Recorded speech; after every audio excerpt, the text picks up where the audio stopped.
Good morning. We continue with today's portion of Chumash, Shishi, the sixth Aliyah, in the portion of Re'eh, the beginning of chapter 15, in Devarim, in Deuteronomy, continuing with the portion of charity. Miketz Sheva Shonim Ta'aseh Shmita. At the end of the 7-year cycle, you shall proclaim a year of release. That's called the sabbatical year, the Shemitah year. Rashi, Miketz Sheva Shonim, Yochel Sheva Shonim L'chol Milveh Umilveh. I would think it would be an individual count of 7 years. When you make a loan, you count 7 years. And by the time the 7th year comes, if the loan is not repaid, you release the loan. That's not the way it works. It's a set 7th year. Talmud Leimer Korva Shnas Hasheva. The fact that the Torah will soon say that if the prospective lender will say to himself, I don't want to make this loan. I don't think it's responsible for me to make this loan. The sabbatical year is approaching. Why should I make this loan? That tells you that the sabbatical year is set. If you say that there is a set cycle of 7 years individual for each loan, for every individual loan, a new cycle begins. How could anyone ever say, I am hesitant to make this loan, the sabbatical year is too close? From this we deduce, from this logic, that Sheva Shonim Liminyan Hashmita, that we talk about a fixed sabbatical year in the calendar. And therefore it makes sense where the fellow's going to say, I might not be wise if I made this loan because it's too close to the sabbatical year. And here he goes and defines it in verse 2. V'zeh dvar hashmita. This is the way the sabbatical system works, the sabbatical year works. And there are various components involving the sabbatical year. He touches upon some of them here. Shomot kol baal mashe yodei. Every creditor shall release his hand, asher yashe b'reyehu, if he has a loan made to his neighbor, and that loan is unpaid. Good morning. Lo yigos esreyehu. He should not demand payment and pressure his compadre, his neighbor, his friend, v'es ochiv, and his brother. Why? Ki kora shmita laHashem, because God proclaimed the sabbatical year. Rashi 2, Shomit kol baal mashe yodei. Shomit es yodei, release the hand, shall kol baal mashe, of every creditor. And this is a very strange law. The law says, if I make a loan to someone, I lend somebody $1,000, $100,000, $1 million, $1 billion. And the time for the repayment of the loan comes and goes, and the loan is not repaid. When the 7th year comes, I have to release that loan.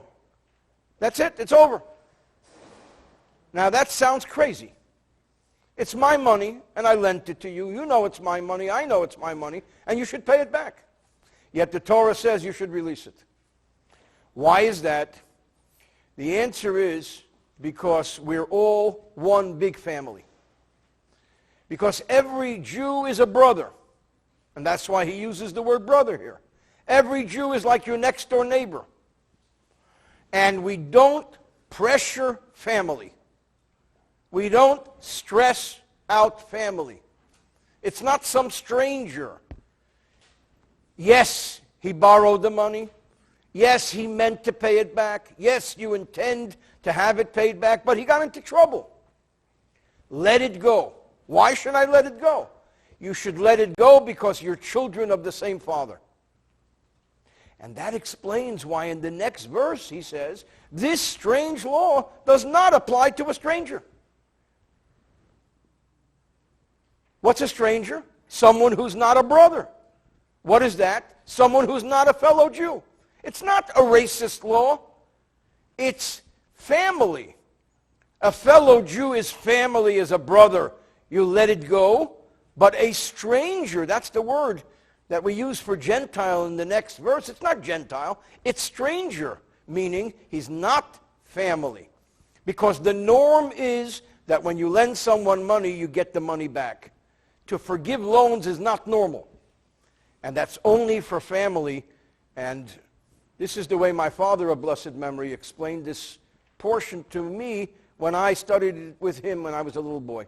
It's a very important explanation of brother, neighbor, and stranger. Verse 3, Es hanochri tigeis, the stranger, you can press and exact repayment because that's normal. It's your money and you have a right to collect it. What do you do if somebody borrows money and he doesn't repay? You foreclose. That's what you do. That's the norm. You do a short sale. You do a loan modification. You do something. You don't just walk away. But something that will be with your own brother, tashmet yodecha, let your hand allow that loan to be released. Why? Because it's a brother. Rashi, es hanochri tigei zu mitzvahs aseh. There's actually a dispute about this, but Rashi brings down the opinion that it's the responsible thing to do, and therefore it's a positive commandment. When somebody borrows money from you, you have to collect it. You can't just let money go. Therefore, Rashi says this is a positive commandment. Someone borrowed money from you, you collect it. You have to be responsible. But not your own brother. Verse 4, Ephes, wouldn't it be wonderful, the time will come when there will be no poverty-stricken people amongst you. The Jewish community will not have any poor. How could that be? Because God, your God, will bless you, ba'oretz, in the land, which God, your God, is giving you as an inheritance to possess. So the economy will boom and no one will be poor. That is the blessing. Now Rashi brings down a very serious problem here. Verse 4, look into the Rashi. Efes ki lo yeh b'cha evyon, ulahalon huaymer, a little bit further it says. Ki lo yechdal evyon. A little bit further it says, let's be honest, there will always be poor people. Now this seems to be a contradiction. Here he says there's going to come a time there will be no more poor people, and here he says there will always be poor people. How could that be? The answer is that when you, collectively, the Jewish people, fulfill the will of God, then poverty is existent amongst other nations, but not with you, because the Jewish people are all God-fearing, observant of Torah, observant of mitzvahs, and the blessing is there upon each and every Jew. But if you, collectively as a people, do not fulfill the will of God, then there are poor amongst you as well. And that's how we correlate and bring together these two conflicting and opposing verses. One speaks of a time when every Jew will be perfect in his observance of Torah and mitzvahs. The other speaks in a time when the Jewish people collectively are not as they should be. Evyon, what is the meaning of Evyon? Evyon is a word for poor. How does the word Evyon distinguish itself from Dal? He says, Dal me'oni. The word Evyon means someone who is poorer than a poor man. poorer than a synagogue mouse. Veloshin ebyein shu toib l'chol davar. He needs everything. He has absolutely nothing. Verse 5. Rak im shomaya tishma. If you would only hearken, listen, bekel Hashem Elokecha, to the voice of Hashem your God. Lishmer, to observe. Lasos, to do, as kol ha-mitzvah, is this entire commandment. Asher anoichim mitzavcha, which I am commanding you today. 5 is a definition for the above verses. Rak im shamoa tishma oz. Then, when you'll follow Torah and mitzvahs as a whole, lo yiyah b'cha evyin, there will not be any poverty, any needy people amongst you. Shamoa tishma shoma kimo mashmi'un eisei harbe. This teaches us that if somebody listens a little bit and shows the desire to follow, then God guides him in the right direction, and he takes on more and more and more. And this is consistent with the teaching that in the direction which a person wants to travel, that is the direction in which he's led. Verse 6, Ki Hashem Elokecha beirachecha, because God, your God, will bless you. And here he's talking about the economy of Israel. The whole economy will be blessed. Kasher diberloch, as he spoke with you. V'havateto goyim rabim, you will lend money to many nations. You'll be a lender nation. V'ato lo savet, but not a borrowing nation. Umashalta b'goyim rabim, you will rule over many nations. Uv'chol lo yimshelu, and no one will rule over you. This is what we call today a superpower. During the times of King Solomon, Israel was the superpower. Kasher diber loch v'heichan diber, where does it say, Baruch ato bo'ir? You'll be blessed in the city, you'll be blessed in the field, you'll be blessed with your investments, you'll be blessed with your cattle, with your sheep, with your family. V'havatata, kol loshen halva, any expression of loan, kishenefel ala malva, when it speaks about the lender, nefel b'loshen mafil, it uses the causative, kigain v'hilvisa, v'havadata, v'im haya emer v'ovadata, haya nefel ala leva, that would be the borrower, kama v'lavisa. There is to lend someone money and to borrow money from someone. One would think that you will borrow from one and lend to the other, which means that you will borrow money. You'll have investors and lend it to others. You won't have to borrow at all. There'll be such abundance. I would think that just as you will rule over other nations will rule over you. That the merit of observance of Torah and mitzvahs, no one rules over Israel. Verse 7, here comes specifically the mitzvah of charity giving. Earlier in yesterday's portion, we learned the mitzvah of Maaser, of tithing. The Maaser, the tithing that goes to the Levi, which represents the infrastructure of Judaism. The tithing which goes to the poor, which represents giving money in the third or produce in the third and sixth year to the poor. We learned about Maaser Sheni, the second tithe, which the Jew takes to Jerusalem and eats in celebration of his abundance. But here we learn strictly about the mitzvah of charity. What if you will have amongst you a poor man? He's one of your brothers. In one of your cities. In your land. Which God your God gives you. He is a poor man. He's needy. He comes and he wants help. Should you say, as we said yesterday, get a job? What do you want from me? Why should I give you money? So the Torah says, Lo se'ametz es levabecha. Do not harden your heart. V'lo sikbeitz es yodecha. Do not close your hand. Me achicha ha'evyin, from your needy brother. You have to give. And this is one of the natural conditions of a Jew. He's generous, he's caring, he's compassionate. You don't say, I'm sorry, get a job.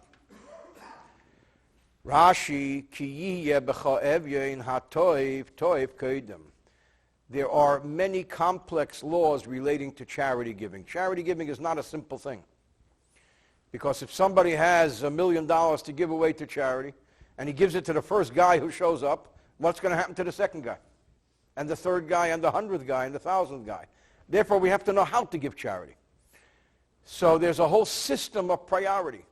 This is not the place for it, but Rashi just alludes to some of these things. Hatoiv, toiv, kaidem. First of all, there is the urgent need that the most needy has to be dealt with first. So when a poor man comes in, you see who's the most needy. Quickly give him a piece of bread before he dies.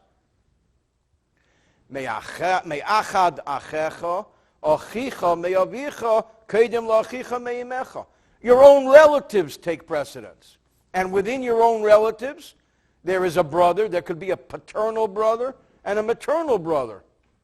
There could be whole brothers and half-brothers, brothers sharing the same father, brothers sharing the same mother. So in the case when there's a choice, you can only afford to give to one of them. The paternal brother takes precedence over the maternal brother. Shi'orecha aniye ircha keidmin laniye ir acheres. The poor of your own community take precedence over the poor of another community. Because the people in Los Angeles are obligated to support Los Angeles, and the people of Chicago are obligated to support Chicago. There are exceptions to that, and one exception is Israel, which is local for every Jew.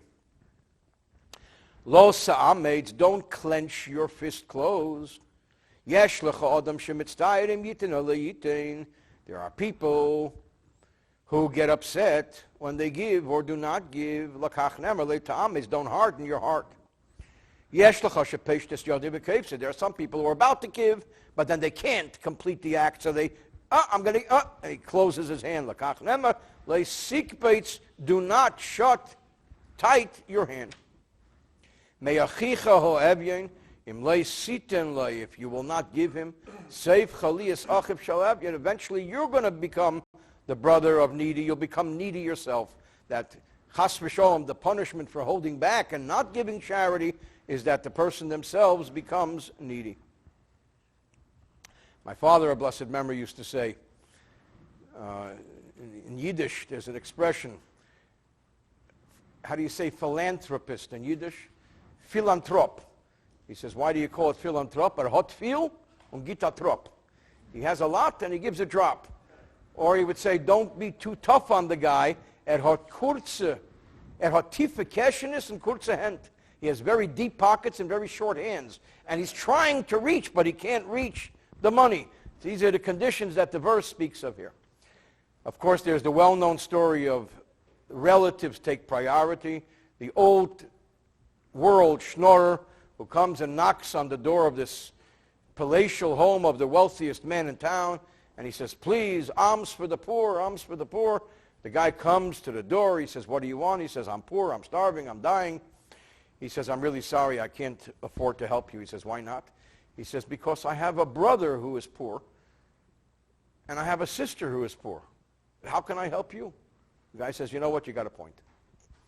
Anyway, a few months later, this guy's traveling. He meets the guy's brother, and he meets the guy's sister, and they're knocking on doors. He says, what's with you? You're knocking on doors. You're competing with people like me. You have a rich brother. Your brother is wealthy. What are you doing?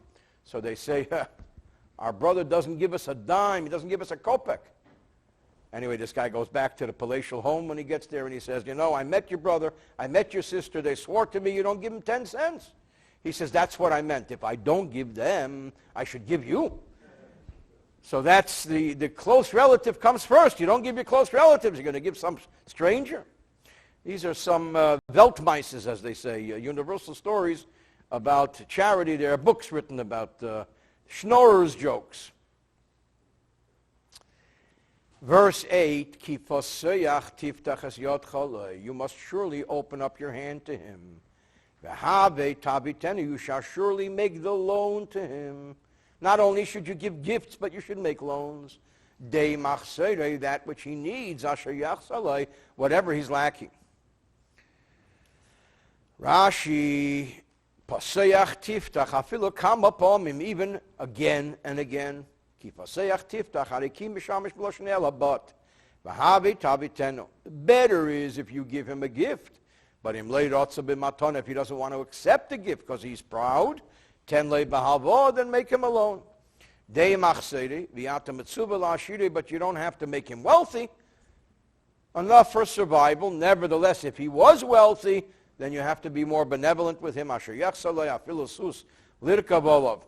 Even a horse, if that's what he was accustomed to, and a servant to run before him. And this is an interesting law, which says that if somebody was on top of the world and they went down, try and keep them at their level of living so that they can return back to a status of success and be productive rather than lose everything. The old saying is that, God forbid, if somebody's down and out and they're in trouble and they lost a job and they have nothing, they should borrow money, go out and buy a nice suit and rent a beautiful car and go apply for a job. You got to look like you're a success. You can't walk around like a schnorrer and say that you're going to become the new man on Wall Street. Lei, to him, zu isha, this refers to a wife. You should try and find him a match as well. That's the expression used in the verse. Verse 9, these are some of the commandments which the Torah gives concerning helping the poor. And this is what is read when we recite the Yizkor service. Be very careful. Yes, there be something, a thought that's not so good in your heart. Lamer saying, a guy comes to me to borrow money. The sabbatical year is coming close. Why should I give him money? And your eye will be evil against your needy brother. And you will not want to give him. He will call out against you to God, and God will consider it a sin, even though the sabbatical year is approaching. Even though in any event a loan is taking a chance, Hashem wants people to lend people money, and if there is a loss, then Hashem has to make one whole. 9, mitzvah. I would think it's a mitzvah for the poor man to complain to God against the rich man who doesn't want to lend him money. Of course not. Later it says he won't call. Whether he reaches out to God or not in complaint, it's your sin, whether he cries out or not. Why does it say then he will call out? When one calls out to Hashem, I hasten to punish, says Hashem. More than one who does not. Famous verse 10.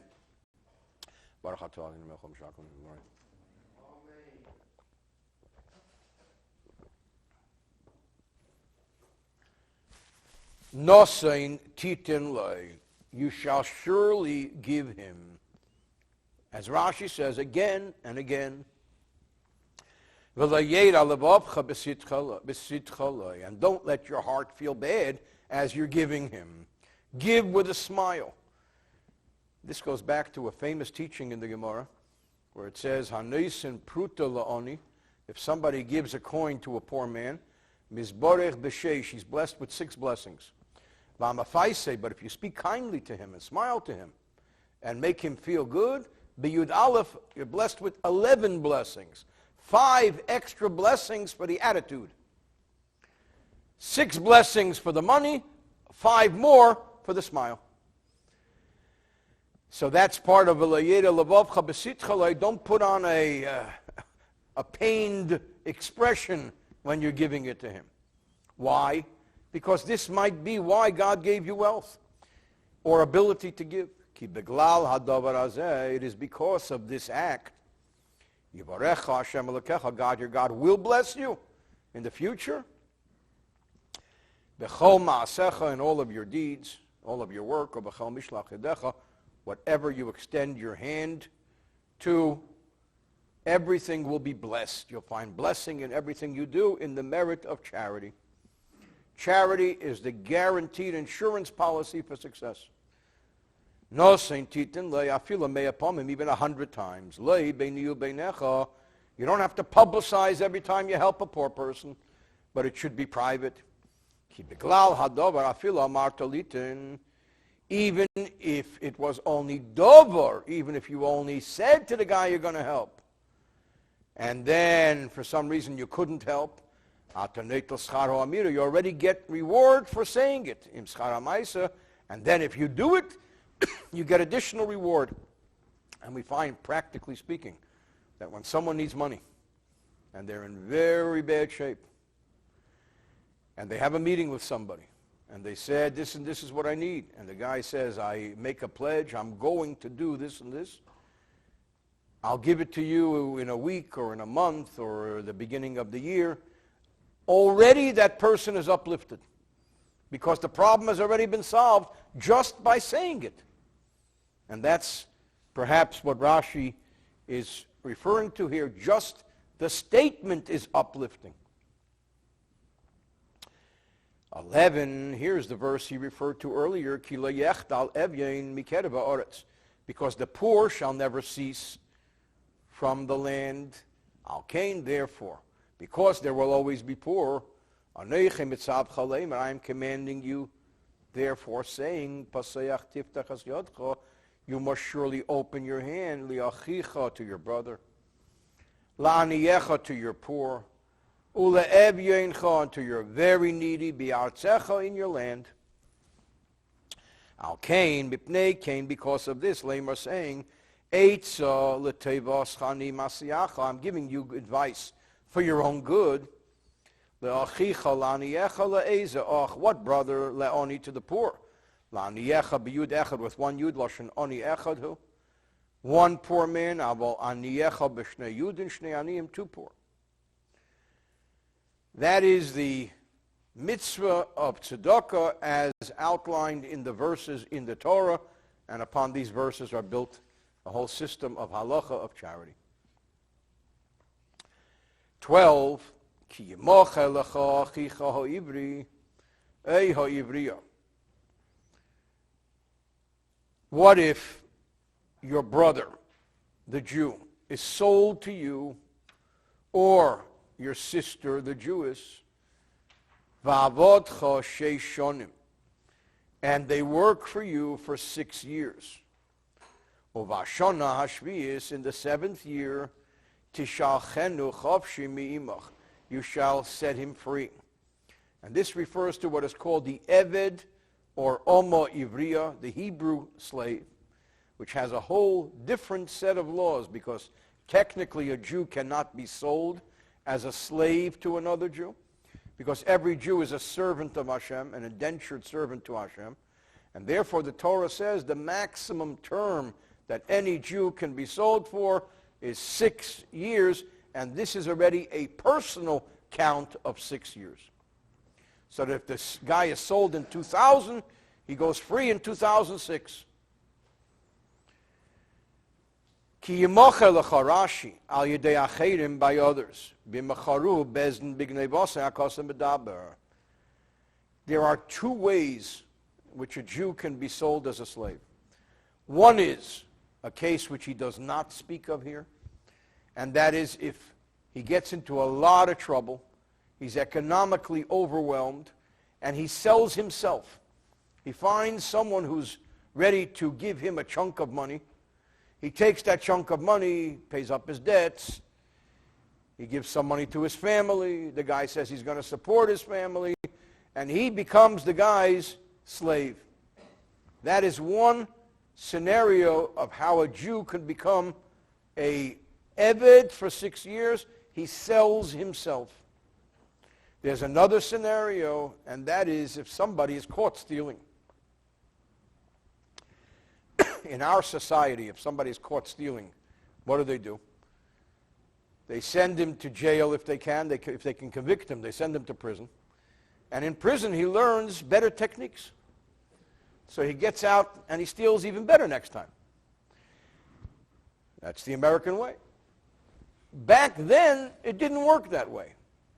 It was important that he make the victim whole. You need to pay back that which you stole. How do you do that? You sell the thief as a slave. He's not going to steal again. So if the guy has no money to make restitution, he's sold as a slave. B'mecharuhu bezn b'gnevase hakosov medaber. V'arei kvar nema ki sikne eved ivri u'b'mecharuhu bezn hakosov medaber. It's already covered. There are two new teachings here, and that's why it's repeated in Deuteronomy, as is often the case. Echad, one is, it says the woman, that the woman also goes free after 6 years. And in this case, the court does not sell her, because a woman who steals is not sold into slavery. It says bignevasa for his theft. V'lei bignevasa not for hers. How can a woman be sold into slavery? We're talking about a young girl under the age of 12. And her father is desperate for money. He can sell his daughter to a fellow Jew as a servant, but that has many restrictions. One of these restrictions is that as soon as she turns 12, she goes free. Another is that if 6 years pass before she turns 12, she goes free. We also learn that the owner is commanded, if possible, to marry her or to have his son marry her, to take her out of the house from which she came. Melimit Khan, this teaches us, that if the 6 years end before she reaches maturity, then she goes forth earlier, which means if she was sold at 4 years old, 6 years pass, she's 10, she still has 2 years until her 12th birthday, but 6 years are over, she goes free. There's another contribution in this portion over the previous portion, that after the servant or slave serves their 6-year period, you should give them gifts to enable them to start a new life. As he says in verse 13, and when you send him free from you, do not send him empty-handed. But 14, you shall give him gifts. What kind of gifts? Give him sheep. And give him grain, give him wine, all of the produce, whatever your God blessed you with, you shall share with him, give him, so that when the Hebrew slave finishes his 6-year term, make sure he goes away with gifts. This is the source from where we learn that an employee as well, when an employee leaves your employee, you should gift him severance pay and so on. And of course the details are not here, but in general, that if somebody works for you X amount of time, you should give him a gift when he leaves, and this is what we call severance pay in general terms in today's world. Hanek tanik le Rashi, hanek tanik loshen adi begeva. Means ornaments worn loftily. Of a manasayin, you should give him things that can be visible. Dabashi nikar shetebeisalei, things which are recognizable. The world should see that you did him good. V'yesh mefarshim loshen aton al tzavorav, something he can wear around his neck. Mitzein chom migon chom yikvecha yochalein liela ela bavad. I would think only these. Tamad leimer asher berachacha, anything that God blessed you with. Mikel masher beracha beracha, with anything that your Creator blessed you with. And the words berachecha and beracha are similar. V'lama nemru ela, why are these enumerated if it's anything? Ma elo miyuchadim, just as these are singled out, shem bechlal bracha, because They're included in blessing because they propagate. Because sheep will make more sheep, and grain will make more grain, and grapes will make more grapes. It's best if you gift him something that will reproduce, because then the wealth will continue. Yotzu frodes, this excludes mules, because mules don't reproduce. Our sages interpret this in the tractate of Kedushin, B'Gzeira Shava, using the system of Gezeira Shava, an analogy of words. What is the breakdown of what he has to give him from every particular kind? 15, as you're about to give him and your heart is telling you not to, you should remember that you were a slave in the land of Egypt. And God, your God, redeemed you. And when God redeemed you, he gave you a lot of gifts. The Jewish people left Egypt with tremendous wealth. Al Kain, for that reason, Anoichi I mitzavcha, I'm commanding you as hadavar hazeh, this thing, hayom, today. V'zacharta ki eved ha'yisa v'anakti, and I furnished you b'shonisi loch, and I repeated again and again. Mi bizas Mitzrayim, the spoils of Egypt, to bizas hayom, and the spoils of the sea. Af ata, you as well, hani kushnela, give him again and again. Now what happens if your Jewish servant says, I don't want to go home, I'm a Toys R Us kid, I like it here? What if he says to you, please don't make me go back home, I like it here, I want to stay here. Because I love you, I love your house, I live in a hovel. Here I live in the servants' quarters of a mansion. That servants' quarters is bigger than my whole block. He loves you, he loves your household. He likes it. He says 6 years are up, but I ain't going anywhere. Now that's not simple, because God said a Jew should not be a slave, and he said a 6-year term, and this fellow wants to violate God's blessing. So there's a ritual. V'lakachta, you shall take as hamartzeya, a tool with a sharp point called an awl, A-W-L, v'nasata, and place it, bi'oznei, pierce his ear with it, uvadelas, and the door, v'haya l'cha eved elam, and then he will be your servant forever, and the forever here is up to the Jubilee year. V'afla moscha ta'asekein. And some of the same laws also apply to your maidservant. We're going to learn in a moment in Rashi what applies to the maidservant. Eved olam, a servant forever. Yachal ki mishmoy, I would think literally. Talmud lema v'shaftem isha lachuzosei v'isha mishpachtei toshuvu halamadat she'ein ze'ela ilom eshel yevel. Some of the language is similar to the language of other sections, which refers to the Jubilee year, so that this slave whose ear is pierced near the doorway with the awl, he remains only until the Jubilee year. Then he is forced to go back home. Not the piercing of the ear. That doesn't work. The girl, when her 6 years are up, she has to go home. But Hanikla, the gift part, applies to her. Yachal afler, I would think also the boring of the ear.